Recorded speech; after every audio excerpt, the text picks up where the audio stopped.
kuongea kuhusu zile masaibu huwa zinakutaka mtu kwa kijiji. My topic today ya asubuhi ya leo ni vita za kijiji. Bwana asifiwe. Vita za kijiji. Bwana asifiwe. Tumezaliwa katika vijiji zetu na kila mtu kuna mahali ametoka. Mwana ni Agosho. Nakumbuka sana tulisema kuna mafundisho tutaiendelesha na tena tukijifundisha ingine ni kurudia mpaka sasa tuweze kujiombea. Kwa sababu ya zile mizingi, kwa zile mambo tunaombewa leo, lakini kesho yako unaanza kucomplain lakini hujui nini na kufuata. Leo asubuhi nataka kuanza na hiyo maneno kidogo, na hayo yote utaenda ukijiangalia kama kuna mahali uko. Nikiongea kuhusu vita za kijiji na maanisha wale watu wanaobarikiwa wanakuja tauni. Kuna mahali wametoka ndio waelekee kutafuta. Bwana asifiwe. Na hivyo ndivyo tu pia shetani huwa anaandama mtu akitoka nyumbani mpaka kwenye sasa anaenda kutafuta. Kuna maandiko tu tunaijua zaidi na kila mtu anaijua, tunaimemorize kila wakati, the book of Mark 8:22.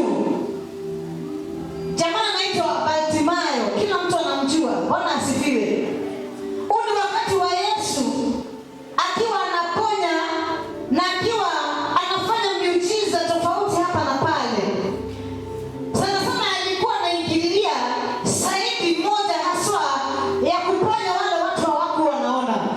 Kuna vitu alikuwa anatumia kama mate, anaweka chini kwa udongo, anatuma mtu Siloamu, anamwambia nenda niweze kuponywa.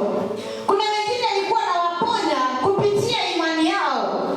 Kuna wengine alikuwa anawaguza mara mbili. Na ukiona wakati wa Yesu ukiguzwa mara mbili, hiyo kitu ilikuwa ngumu sana. Sasa kuna wakati walipowadia sehemu inaitwa Bethsaida, wakapatana na watu wakiwa wamebeba huyu jamaa anaitwa Bartimayo. Bwana asifiwe. Na harakatini Yesu alikuwa ametoka kwingine, kuna watu walikuwa wameenda kuisha, na kuna wengine alikuwa amefanyia miujiza, wengine walikuwa na magonjwa tofauti, lakini hii situation yake ilikuwa tofauti sana na ya wale wengine. Tusome kidogo mtukazi, tuendelee tu polepole. Kitabu ni cha Marko 8 mstari 22. Biblia inasema wakafika Bethsaida, wakamletea kipofu wakimsihi amguse.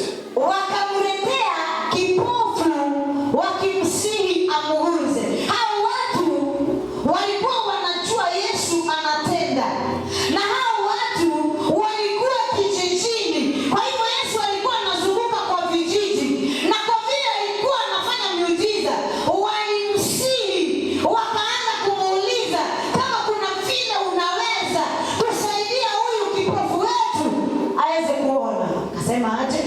Akamshika mkono yule kipofu. Yesu akachukua hatua moja. Bwana asifiwe.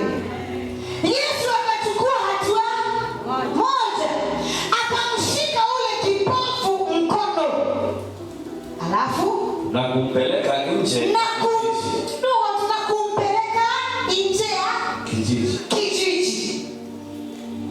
Sijui kama tunaelewana. Kipofu walipatana na Yesu akifanya miujiza na watu wao, lakini Yesu alipoambiwa na akasii, wakamwambia tunataka huyu mtu wetu apone. Yesu hata hawakunenesha na wale, alishika ule kipofu na akamtoa nje ya kijiji. Inamaanisha kenye ilikula huyu jamaa iko pale kwa kijiji. Praise Jesus. Bwana asifiwe. Jamaa mmoja alikuwa anaenda kuona Western. Akiwa tu kwa barabara, usiku akaambia dereva simamisha gari na kwenda choo. Alikuwa amevaa suti nzuri sana. Kutoka kwenda kwa kitaka, alirudi akiwa kama mwenda wazimu. Watu wakaanza kujiuliza wakati mchana imeingia kwa gari tena na tulikuwa tumeacha mtu mwingine. Akarudi na akaketi kwa kiti vizuri sana. Mwenzake akamuuliza what happened? Nini kunaendelea tena huku hivi? Au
verse 5.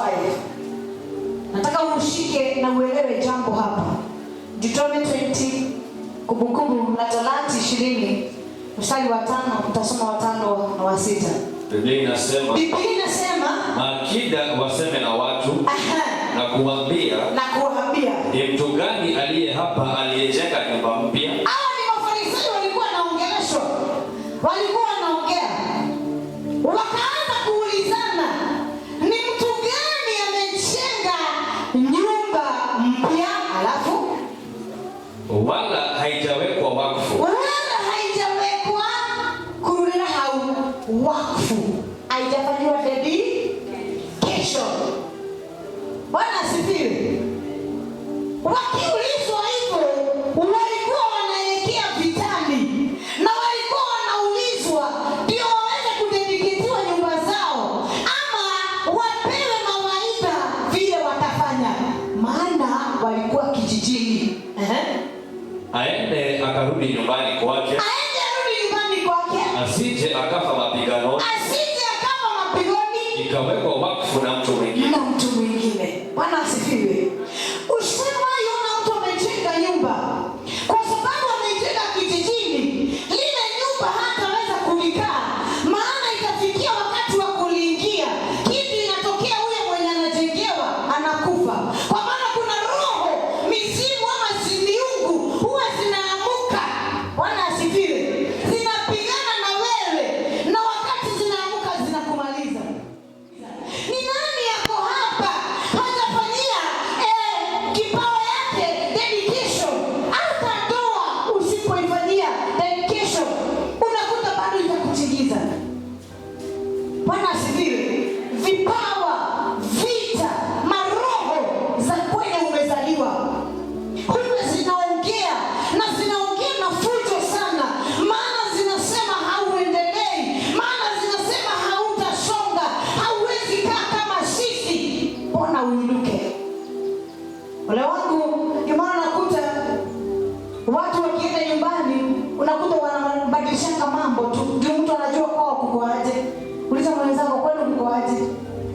Kutile mtu toekwa, kutile mtu ayegesha kiki yao, ogala huko ni kwa ndashi aliyo. Bwana asifiwe. Na roho za kijijini huwa zinatawala usiku na mchana. Wale watu tumeendanga kwa barabara unaweka Google map, siku nakale kama mtu anakwambianga turn left, turn right. Etigo. Hivyo ndivyo maroho zinafanyanga. Zinakutoanga ng'ambo. Ukiwa umeenda ng'ambo, zinakurudisha kesha. Mama mwingine katika kijiji moja, watoto wake wawili wakapata green card. Wasichana. Na kwa hakika ikafika point wakaenda na wakafika vizuri. Bwana asifiwe. Wakakaa mwaka wa kwanza, miaka ikagonga 4. Hawapigie hata mamake simu. Wakafikisha miaka ikaenda 6, ndio wakalalamika, akasema hapana, lazima nikatafuta suluhisho. Akachukua hatua, akaenda kwa mzee wa kijiji. Kamwambia mimi niko na shida, watoto wangu walienda na hawaniongeleshi na miaka imegonga 6, nifanye nini? Akamwambia unataka aje warudi. Bwana asifiwe. Bwana asifiwe. Nguvu za wapi? Yesu alishika ule kipofu akamtoa nje ya kijiji. Huyu mama naye alienda kutafuta suluhisho pale kwa kijiji. Mzee akamwambia nenda niletee hizi na hizi. Na kwa hakika alipoletewa akaambiwa simama hapa kwa mati moja. Toa matiti zote, sema uzao wangu mlio na hizi matiti zangu, na nawaamuru kuanzia saa hii mrudi wapi? Hapa. 2 days later wakadipotiwa.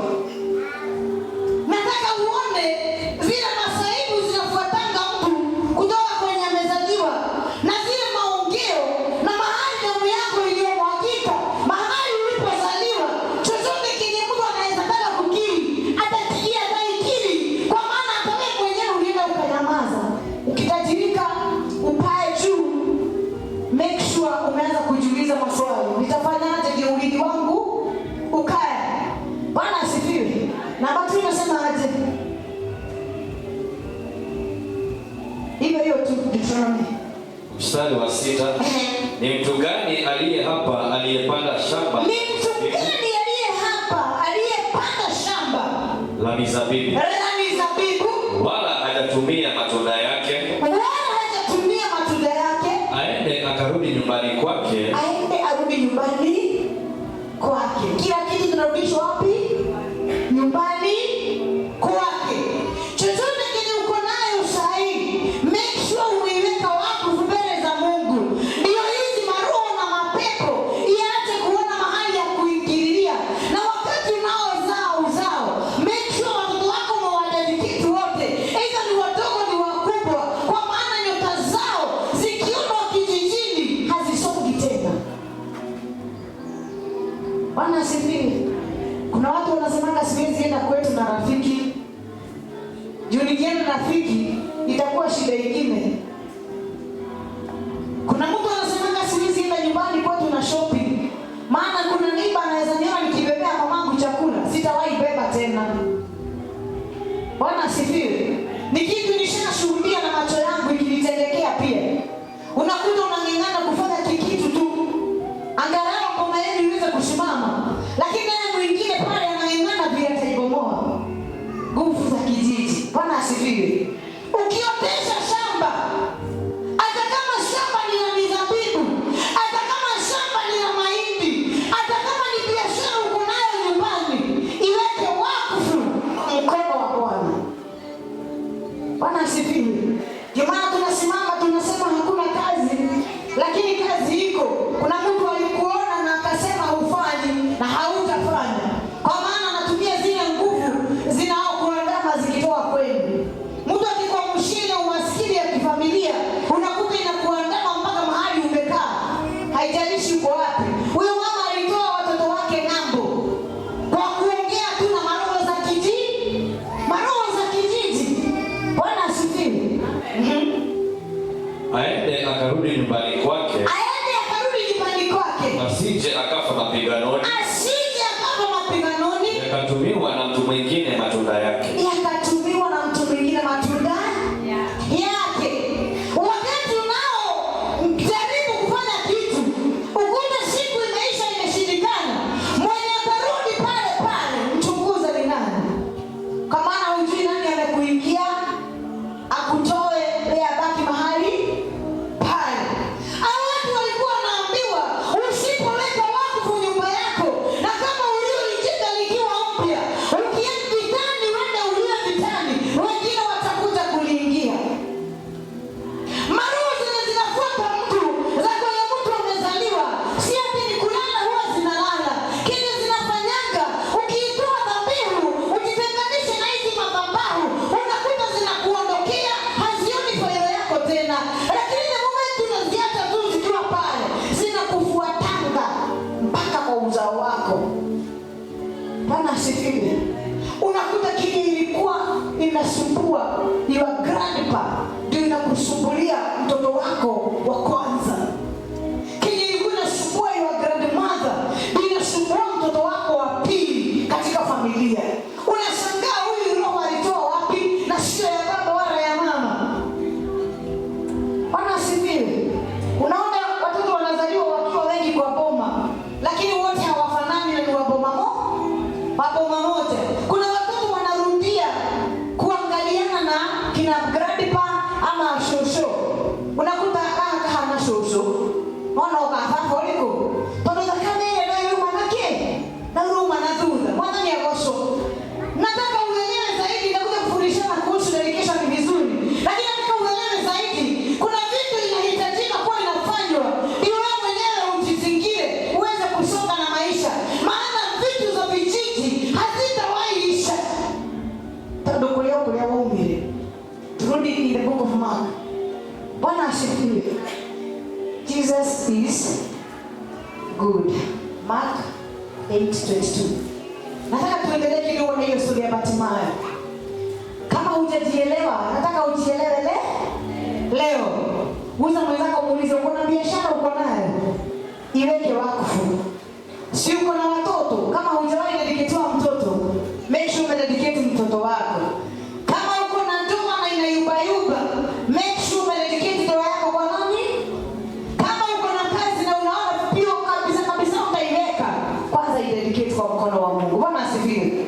Maandiko yanasema ya kwamba Yesu akamshika mkono, akamchukua na akampeleka nje ya kijiji. Akamchukua na akampeleka nje ya kijiji. Akamtemea mate kwa macho. Akamtemea mate kwa macho. Akamwekelea mikono yake. Akamwekelea mikono yake. Angalia kile Yesu alifanya. Wale watu walikuwa pale walishuhudia. Na kwa hakika ule mtu hakuzaliwa akiwa vile. Na hata maandiko yanasema ya kwamba wakimchukua walimchukua akiwa mzima. Na alipomshika na mikono miwili, Yesu hakuangalia mara mbili, alimtemea tu mate direct kwa macho. Bwana asifiwe. Hiyo ni kumaanisha mwenye alifunga Bartimayo alimfunga macho ya mwili na akamfunga macho ya kiroho, na akamake sure hizo miguu zako hazitawahi enda mahali, na akaweka kifungo mahali pale, mahali alikuwa anawekwa akuwe tu anapewa peke yake. Kuna watu wako hapa wameishi na uwete ndani yao, hawaoni kwa maana walifungiwa mahali walizaliwa. Wewe unaona unasonga tu, lakini vitu zako zimesimama. Bwana asifiwe. Wale wangu wenye wanafanyanga hizo mambo, wengine hawakufangi haraka, wako tu wanakuona tu, watoto wa fulani wakiharibiwa, watoto wa fulani wakihangaika. Bwana asifiwe. Lakini kile inanifurahishanga sana ni kwamba vile tu Bartimayo aliona mkono wa Yesu, hivyo ndivyo tu hata wewe mwenyewe utaona mkono wa Yesu na utakukomboa. Hata kama watu walikufunga miaka ngapi, hata kama ulikuwa tajiri yake ukafungana, lazima njia zako zitafunguliwa. Wenye ulifungwa watu lazima utaona tena. Bwana asifiwe. Vita za kijijini. Bwana asifiwe. Tulienda kitambo sana mazishi. Hiyo ilikuwa tu wakati wangu wa kwanza kwenda mbali karibu na mpakani Rwanda. Ilikuwa mbali sana kitambo. Tulipoenda tulikuwa na kikundi fulani kupeleka mmoja akiwa rafiki. Hiyo hata sio shida. Shida ni nilishtua. Mwenye tulienda kuzika alikuwa wa sita kwa ile familia. And all those children walikuwa wanatoka wanaenda Mombasa, mtu anaenda kazi, mwingine anaenda Nairobi, mwingine anaenda Kisumu, mwingine anaenda wapi. Kwa hivyo wanarudisha kwa nyumbani wakiwa maiti. Nao wakati ulipofika wakuweka mwili kwa kaburi, sasa tumeenda hivi na mchungaji Jerry, tunasimama sasa hasa akiendelesha ibada yake. Shosho mmoja mkongwe sana akatoka upande, akasonga hapa, akasema hebu nione. Akasema hii kichwa igeuzwe iangalie kwa mlango. Sasa zile bomba zinaangalia, so unazika mtu karibu tu na bomba. Hii kichwa igeuzwe iangalie kwa bomba. Akainama akauliza Aboke, ulienda na ukaenda na sasa umerudi na hakuna kitu ulikuwa nakupea, safiri salama. Si unajijazia? Aboke aliuliwa kwa nini? Hakuwa anasaidi. Akageukia mwenzake akamuuliza, hebu niambie, mwenye amebaki anaishiji wapi? Hata kama ndio unaweza taka kuolewa kwa hiyo familia. Shwari. So ina maana huyu shosho mwenye ameinama anajua ni nini ilikula Nyaboke. Na hata sio yeye tu, hata wale wengine sita. Juu wote wanasafirishwa wakiwa na tatizo fulani, mtu anakufa. Bwana asifiwe. Hata tukirudi nyumbani hakuna kukula, ulirudi tu kwenu, maana hungetaka kufikiria mara ya pili. Wadua nini? Ukitoka nyumbani, ulitoka ukiwa na nguvu, ulitoka na amani, ulitoka na roho safi, na ulitoka kwamba maisha imeanza kubadilika kidogo. Ole wako ukijua utarudi nyumbani kusaidiana wazazi. Na wale wengine wanakuona, wanashuhudia ukikuja kujengea mama, wanashuhudia ukikuja kutengeneza kona na kila kitu, lakini wanasema hautarudi tena. Vifo mingi zinaonekana wale watu wanarudisha kwa nyumbani, si kwa sababu walikuwa na matatizo, lakini kwa sababu kuna nguvu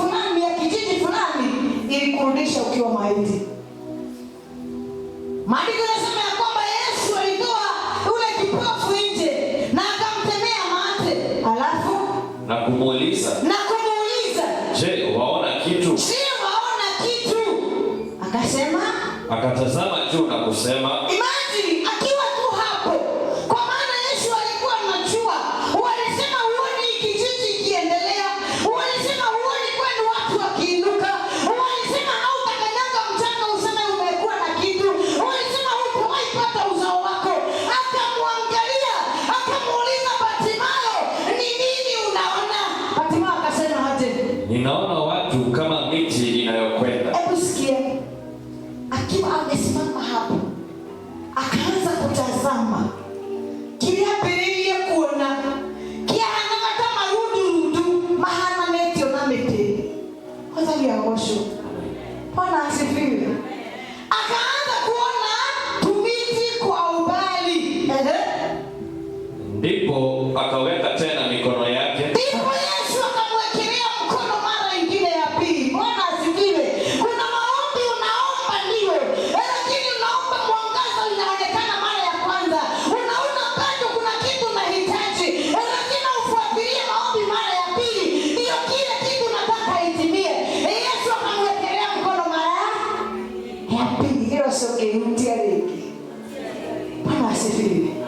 Ndio tu inahurudia leki. Bwana asifiwe. Aliangalia akaona huyu si kitu ya kawaida, na alipomtoa nje macho yake kenye ilianza kuona ni tumiti olioheto dukanoneweka oliokiurukitio niyenadakaekwe hada. Bwana asifiwe. Akamwekea macho mara, alafu naye akatazama sana, akawa mzima, akaona vyote waziwazi. Zero shogilio kwa kuona. Mguze kumwambia utaanza kuona tena. Haijalishi zilikuwa wapi, lakini macho zako zimerudishwa tena. Imagine. Maandiko yanasema ya kwamba huyu jamaa vile tu alikuwa mahali alikuwa anawekwa, hata zile pesa alikuwa anapewa zilikuwa zinajisaidia na wengine. Bwana asifiwe. Maana kama hatapelekwa chooni, maana kama hatalishwa chakula, maisha yake itakuwa tu ya ugumu. Bwana asifiwe. Mtoto akizaliwa inaonekana hakuna mahali aliwekwa wakfu, hakuna mahali alipelekwa kanisani. Ina maana wazazi hawakuwa na shida, ina maana wazazi kwao hakukuwa na roho ya kutoona, hakukuwa na spirit of blindness, but kuna roho kutoka kijijini iliona nyota itafaidia hapa, lakini haitaendelea. Ukiangalia uone kwenu kuna mtu, kuna kashida mahali yako nako, ujue mtu ndiye nyota ya kwenu, na huyo ndio alikuwa atumiwe, shetani akamuiba. Make sure ameguzwa tena na Yesu, maana kuguzwa kwa pili kuna baraka zaidi. Bwana asifiwe. The Bible says alipomtoa nje na akaguzwa mara ya pili, akaweza kuona vizuri. But kuna specific verse iko hapa nataka kumalizia nayo. Inasema aje?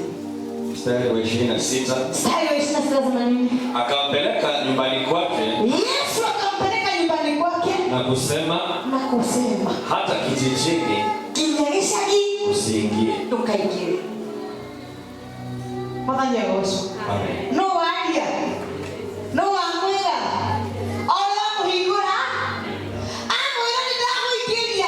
No kinagishani. Tulekete. Tugashoke tiempio kwa na mako. Ukienda uone kwenu shida ni mingi na watu wengi wanakufanyia hivi bado wako. Nitakwambia kama Yesu. Ora mwaki. Ora taro. Mwiko. Bwana asifiwe. Mama mwingine alijenga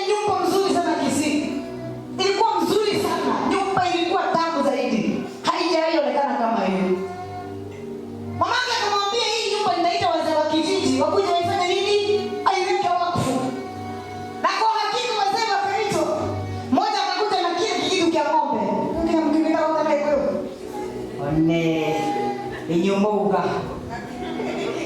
Ona kina mokevu.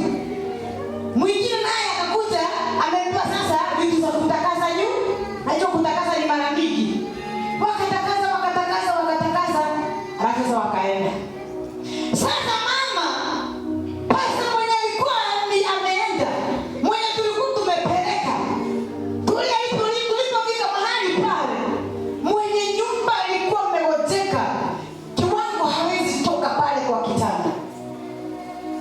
Bwana asifiwe. Kiangalia nyumba ni paradiso. Ukiangalia hata mwenyewe unasema ni kama uko State House. Bwana asifiwe. Mchungaji mwenye tulikuwa naye akauliza sisi ya huyu mama, hii nyumba ni nani aliweka wakfu?